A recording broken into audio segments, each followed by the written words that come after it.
Welcome back to the Crimson Chat, your go-to show for the most inspiring stories straight from the heart of the University of Kansas. I'm your host, Jaden Hill, and today we're joined by Megan Kaminski, a poet, professor, and environmental visionary. Her work lives at the intersection of poetic practice, ecological care, and community healing.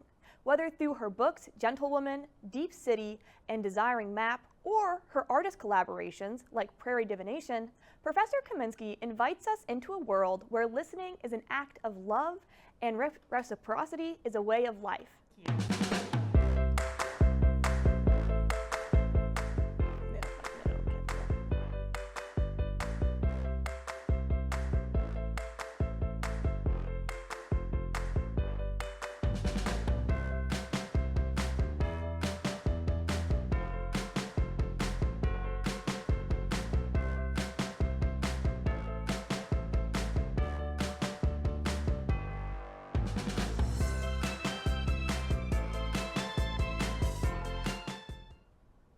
Professor Kaminski, welcome to the Crimson Chat. Thank you. It's good to be here. We're really excited to have you today, and we've yet to have someone who's more in the literary field come on, so this is really exciting. But speaking of that, can you tell us a little bit of your journey to getting to the place you are now, both as a poet and a professor and as a person? Sure. Well, my work is really at the intersection of the environmental humanities and the environmental arts, so it's very interdisciplinary.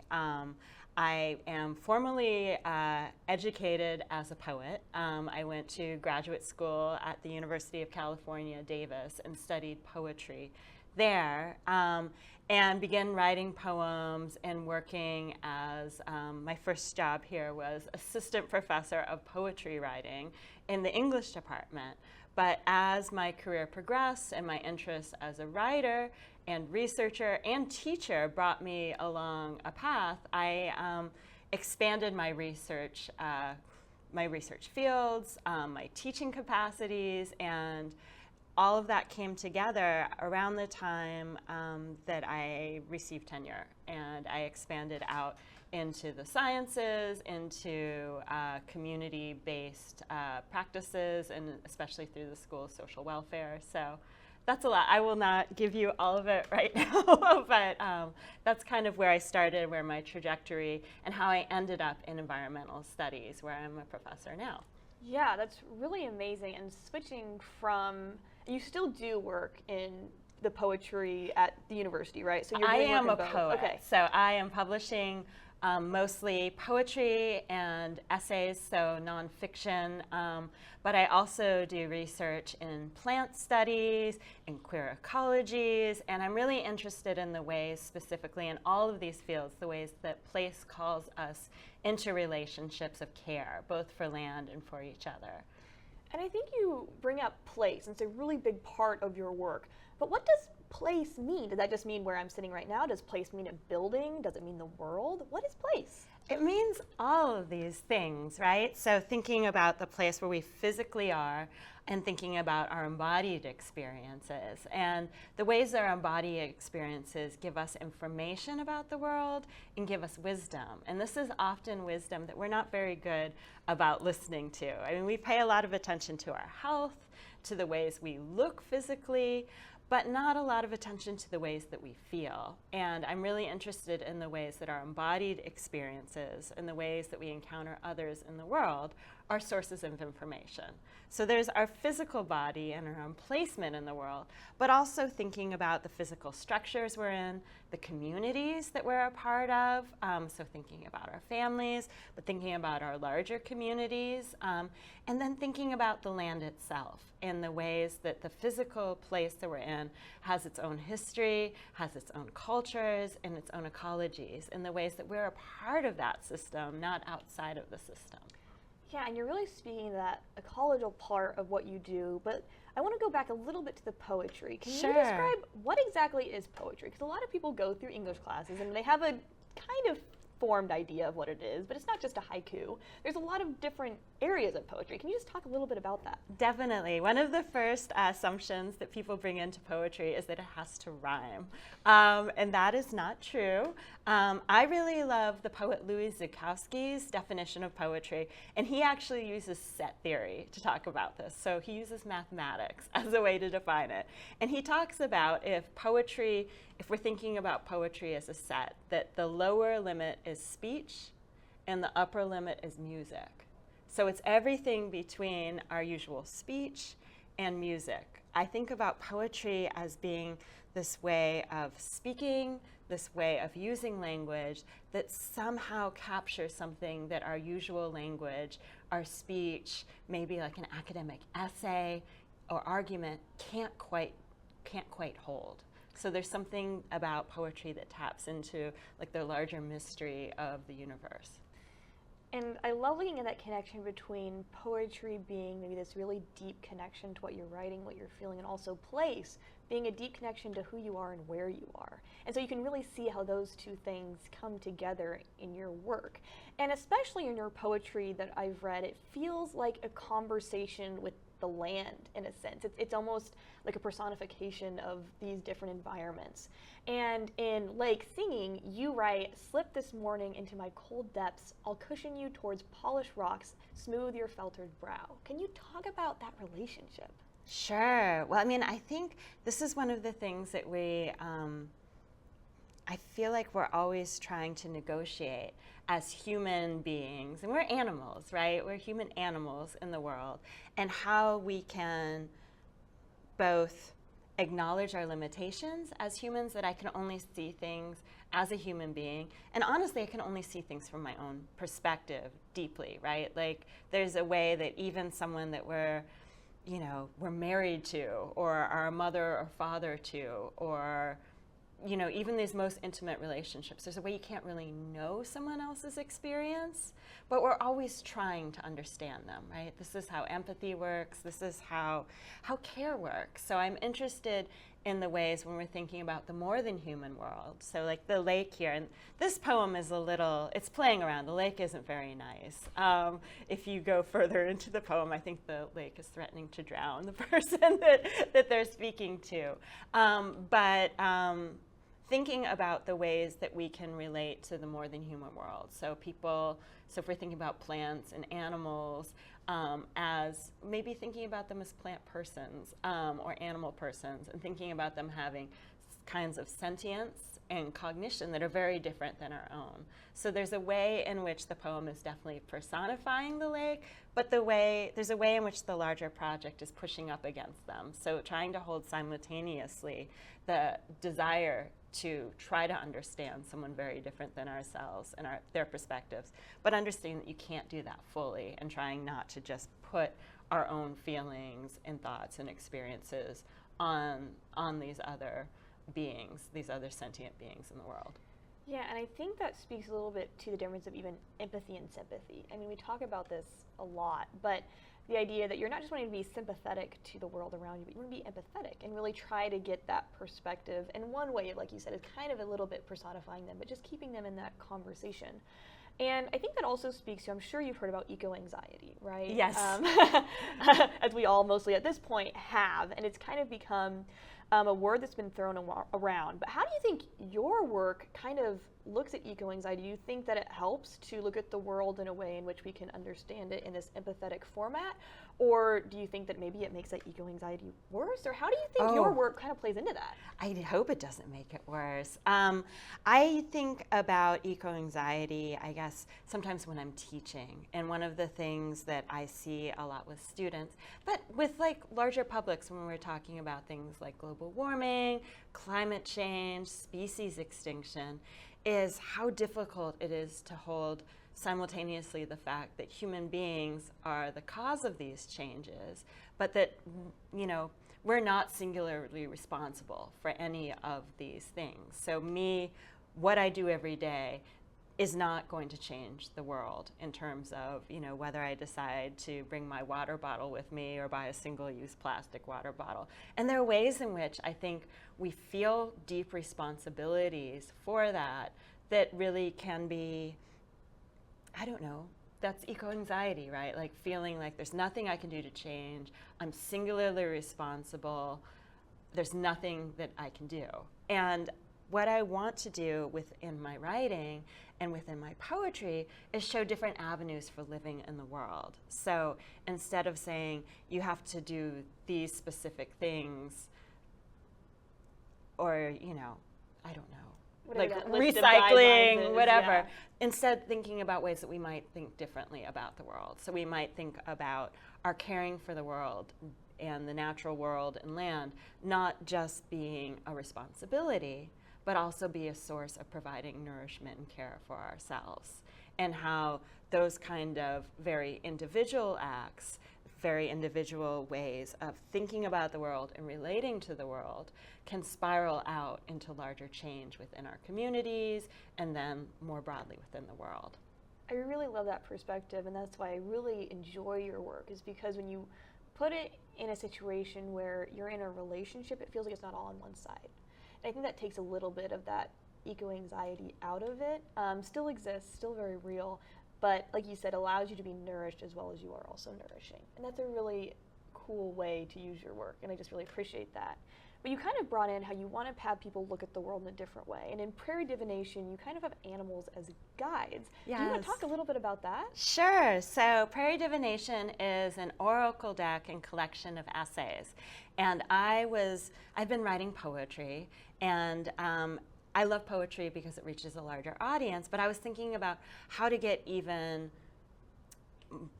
to find a larger audience to be in touch with, and how to create something that was more interactive. And the thing that's really beautiful about oracle cards or divination cards or tarot, which a lot of people are familiar with, is they're ways of interacting with these larger histories and stories about the world and seeing our lives within those stories and histories, and using them to make sense of the world. So tarot has its roots in medieval and early modern Italian and French stories about the world. And I thought, wow, we're in this moment, right, of climate catastrophe. Maybe the stories we've been looking at aren't the stories we need to look at. And when we're here in the tallgrass prairie, like the larger ecosystem of the prairie, what would happen if we looked to the beings who lived here? What if we asked them for wisdom? The plants and animals who've lived in the prairie for much longer than we have. What if we looked to the ways that they were living in the world in reciprocity with each other and used that as a guide instead? So I came up with this cosmology of the deck, which is really different than a tarot deck, and based in the ecosystem of the tallgrass prairie and what we can learn from the tallgrass prairie, and not in an extractive way, but instead a collaborative way. Yeah, and I love how you really focus on what our environment, our ecosystem is right around here. As someone who grew up in rural Kansas, you know, I mean, I feel that really wonderful. deep connection to the prairie, right? And so being able to really focus on that part of it and being here, it just makes that connection, I think, so much stronger for the people in this area. And you've kind of touched on this in your question here, but you've talked about thinking like a plant or an animal. What does that creative process look like for you and maybe those who are wanting to embody that themselves? Sure. Well, I mean, I think that there are a lot of projects that think about plants and how we can think about plants as medicine, right? So that we go out and we use the plant and we turn it into, you know, maybe a tincture or a tea, and we take it into our bodies and it heals us that way. But I'm really interested in the ways that thinking with plants and seeing how plants live in the world and spending time caring for them can be healing relationships too. So one of the projects that I'm working on right now is a geolocated poetry installation at Aiken Prairie, which is a remnant prairie just outside of Lawrence. And I went out there and I learned about the various plants that were there. And this is something I've been doing for, I don't know, 10, 15 years. But I looked at the specific plants that were there and learned about how they lived in the world. And then I let them give me guidance and translated that into the form of a poem. So thinking about, you know, what it means. Like I have a poem about sensitive briar, which is a plant that when you touch its leaves, they curl up and draw themselves inward, and thinking about what it means to be sensitive and what maybe, I don't know, healing capacities, but ways of being in the world that being sensitive and having these sensitivities might teach us about interacting with each other. That's wonderful. And as you talked about, this is a publicly accessible prairie, correct? And you do installations at public libraries or public prairies. How do you make your work accessible for people who have maybe never thought about this side of things? Because it may be really foreign. So how do you make that accessible, and how do you kind of make that a creative process when they can be involved in themselves? Yeah, I mean, I am thinking about my poetry as I'm definitely sharing my voice and my vision, but I'm inviting other people. I'm thinking about it as an opening to say, you know, I'm interested in what you have to say too, and creating space for other people to have their own journeys and experiences within the landscape. And this is one of the things that I think poetry can do that's really unique. Sometimes when you go out to a prairie, you don't know how to interact with it, right? You grew up around here, but I have so many students who've grown up in Kansas and didn't realize that we're in the middle of one of the richest and most diverse and most endangered ecosystems in the world. And when you go out to a mountain, you're like, okay, I'm going to climb that mountain, or I understand what it is to have an experience with the mountain, or the ocean, or these like really large geological like features. But sometimes people don't know what to do with the field, right? There are all these plants. I don't know what to do. There's not a path necessarily to walk through them. How do I engage? And the poems are meant to be this invitation to see the individual, instead of just seeing the plants as backgrounds and like a sea of green, to see the individual beings in the field and to interact with them. And maybe as an invitation to think of yourself and as this kind of individual person with something unique and beautiful to offer. I love that you kind of touch on the idea of like, you know what to do when you see a mountain or an ocean. I've never thought about it that way, but it's so true. I think part of that's because I've grown up on the prairie and, you know, living on a farm, and so I was very much around that. But I think that's a really great point, and a lot of people will tell me how, you know, Kansas is a drive, you know, through state and all these other things, and there's a lot to Kansas, but it's not necessarily accessible to all people because it's like, oh, what do I do here? Yeah. So I really love your perspective on that and how you invite people into that. To turn a little bit to your work, specifically at KU, you teach a lot of interdisciplinary courses. Definitely. Can you talk about those a little bit, and how do you get your students to work interdisciplinarily? Because a lot of students, most students don't double, triple majors. So how do you do that? Well, some of this is the beauty of environmental studies. I'm so honored to be a member of this department. Our environmental studies program is truly interdisciplinary. So we have the environmental humanities, the social sciences, and the natural sciences. And each faculty member has a specialty within that. So most of us fall into one of those fields. I'm in the environmental humanities and arts.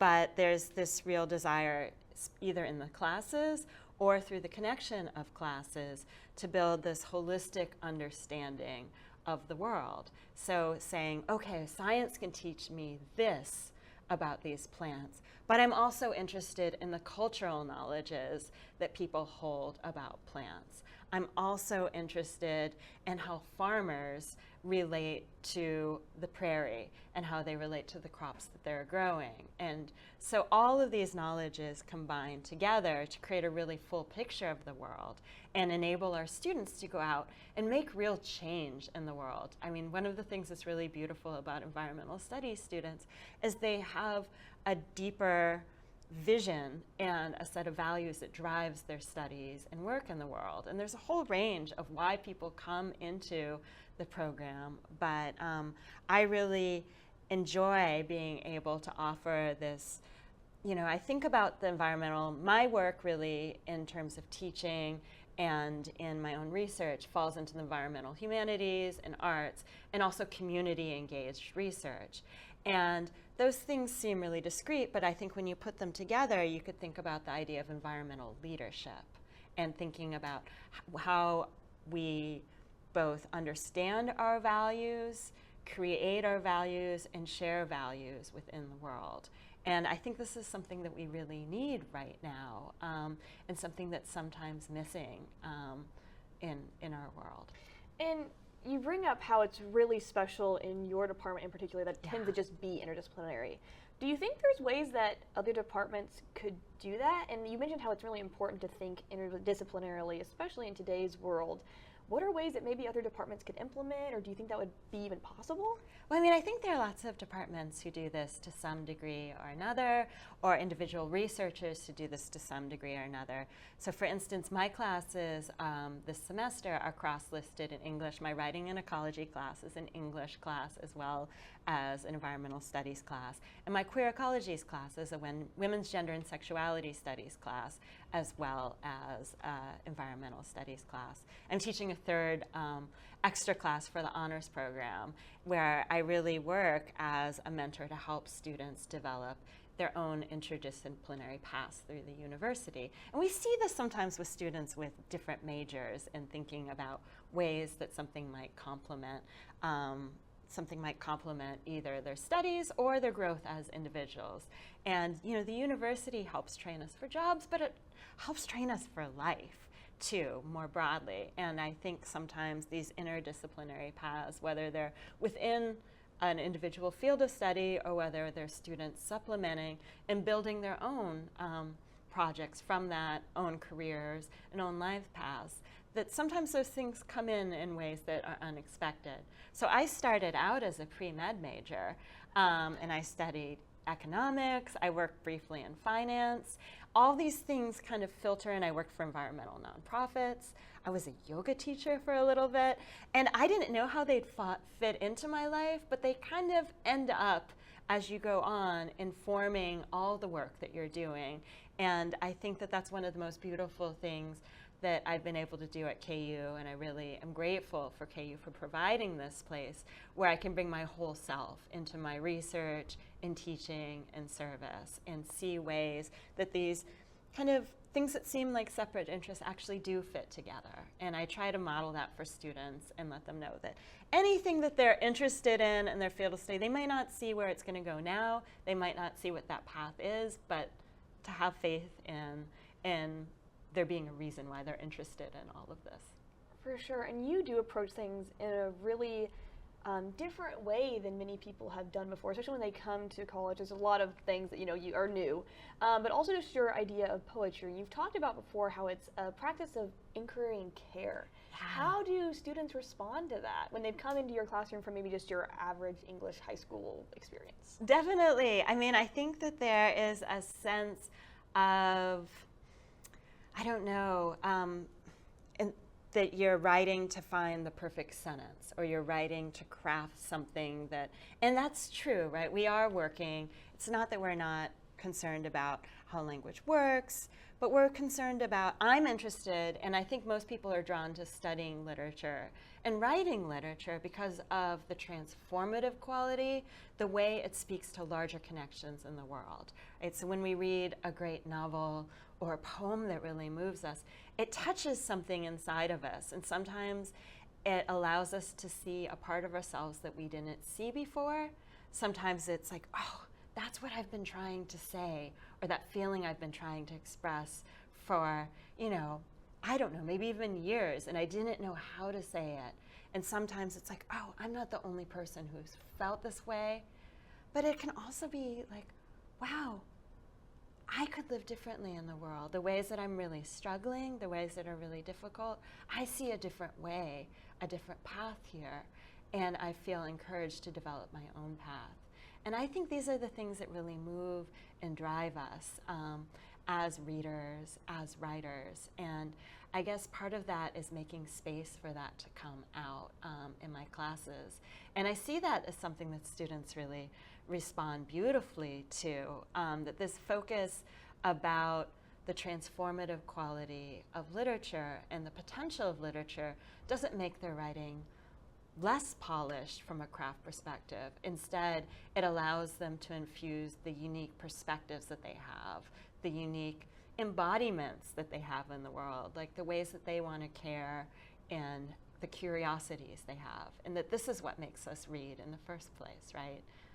I think it's a wonderful approach, and you talk about, rhetoric and composition, and even the history of that in of itself is really interesting. But what we allow as right or wrong in an English classroom can really shape the way that someone presents themselves for the rest of their lives. And so being willing to be open to different ways of writing and speaking and communicating, I think is really valuable, and I appreciate your approach as a professor for doing that. And even within you describing your research there's just so many buckets that your hands are in a great way. I'm thinking education. I'm double majoring in journalism education, so originally my immediate thought is, education bucket. How does this affect you in the classroom and how they feel in the place in the classroom? And I took an architecture class my freshman year because I just am that person who takes random classes. And we talked about placemaking and design, and we really focused on a classroom and how that makes someone feel and how you can, be accessible to all sorts of different types of students and things. So when you're talking about place, and particularly students with neurodivergent, brains, what that looks like, it's just really exciting to me. And so that touches on my field, which isn't even anything that that you're doing. So I think that really speaks to how important interdisciplinary is, but also how you bring so many more people into your research, and it's really amazing what you're doing. So it's so cool. And your students, we kind of talked about how you connect them to interdisciplinary, and you've also asked them, in some of your syllabi, you talk about co-creating with your surroundings. And so I kind of want to get back to that place part. One, what does that look like? And two, do you remember a single project or maybe a couple that were really creative and transformative for even you as a professor? Oh, goodness. I can talk about just this week. So my writing and ecology class this Monday, it's a 2.5-hour class, and we've been blessed by really beautiful weather this fall so far. I guess I shouldn't say this as we are approaching 90 degrees, but it's still summer, so it's okay. We spent 2.5 hours outside. So it's a writing and ecology class, and our goal is to understand the ecologies of campus, our local ecologies, and some of the histories of campus. So we have 3 specific sites that we visit on campus. One is Potter Lake, one is the Prairie Acre, and one is Marvin Grove. And those are our sites for long-term ecological reflection. So we're learning about the histories of those spots on campus, how students have interacted with those spots over the years. We're learning about the ecologies of those spots, but we're doing some real place-based writing where we're there and we're thinking about our own encounters with those spaces and how the knowledge we're learning, the scientific knowledge we're learning, how the cultural knowledges we're learning, how the histories imbue our experiences and allow us to see the places anew and perhaps create, well, not perhaps, we are creating, we're writing, we're drawing towards works that can be shared to express both our own experiences, but to invite others into more, maybe more intensive relationships with those places. I mean, I think about this work as being essential now as we're in this moment of attention economy, right? And we're stuck on our screens, whether it's doing work on our computers or on our phones. I am on social media too. I'm not saying that I'm above all these things, but there's a way in which we go to these sources, like whether Instagram, TikTok, whatever, as a way that we feel like they're easy interactions, but they're not. We're not really interacting with each other. We're not really interacting with the world. So part of my intention in this class and in all the classes I'm doing is to make space for those actual, authentic, and deep encounters with space and place and with each other. And broader than just a classroom, you've done so many workshops and poetry walks and other ways that you interact with communities. What is at the heart of your social practice? Oh, I think it is both the idea of place being able to call us into relationships that can reach across cultural difference, can reach across political difference, can bring us into these relationships of care and community, and simultaneously, so that's kind of a larger systems approach, but invite our whole selves in, so that when we are in a place and when we're interacting with the natural world and seeing ourselves as part of an ecosystem, not outside of it, we might be able to feel our whole selves being held, like all of who we are, not just our productive, like face that we want forward to the world, but also the softer spots of us, maybe the spots that need rest or healing or care, but also the spots of ourselves, the parts of ourselves that can provide deep care and connection. I think that's really important for all of us to tap into both sides of that, right? And it was really interesting. I'm in a psychology class this semester, and somebody was just talking about ways, deal with stress and other things. And they were like, sometimes you just need to sleep and eat and take a nap, Yeah. and that type of side of it. So I think that's important to touch on, because even as an academic who's doing really, amazing research and at the university and teaching classes, you still have to eat and sleep and, all those things. So I think that's important. I love that that's also at the heart of what you're trying to invite people into. I want to ask, is there anything, we've talked about your research, but anything in particular that's really just lighting you up, whether at this university, maybe something you've read in the last week, something that you'd like people to know about? Oh, goodness. There's so many things. I guess I'm really excited right now about fall. That's That's great. like a very broad Hey. thing, but the ways that some of the programs and people who are coming to campus, the Commons is bringing in Margaret Renkel, who's a beautiful writer about the natural world and about our entanglements with the natural world. She's a journalist who writes for the New York Times. She has a syndicated column writing about her own backyard and her engagement with it. But I'm excited about her coming to campus and the conversation we're going to be having at Liberty Hall in November. And I'm excited about maybe the ways that the weather cooling off and the seasons changing are inviting us into our own seasons of maybe moving towards rest, but also thinking about fall as the end of the harvest season and thinking about it as a time for reflection of what we've harvested in our own lives. So not just like the things that we're doing, our accomplishments, but maybe the ways we've grown, and this has been a season of growth for all of us. I love that, and it's a great mindset to continue into this fall season, maybe once we get past this 90-degree weather week. Yes. And finally, what is something that you really love about being a part of the KU community?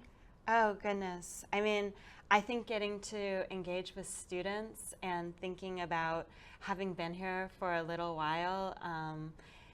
I started in 2013 as an assistant professor, so I've been through generations of students. My first PhD student just became a tenured professor, and seeing both helping students learn, helping them kind of to open doors for them as students, but then seeing how they take that into their lives and the ways they're creating change and beautiful things in the world. So I'm really excited about that and my ability to mentor people while they're here.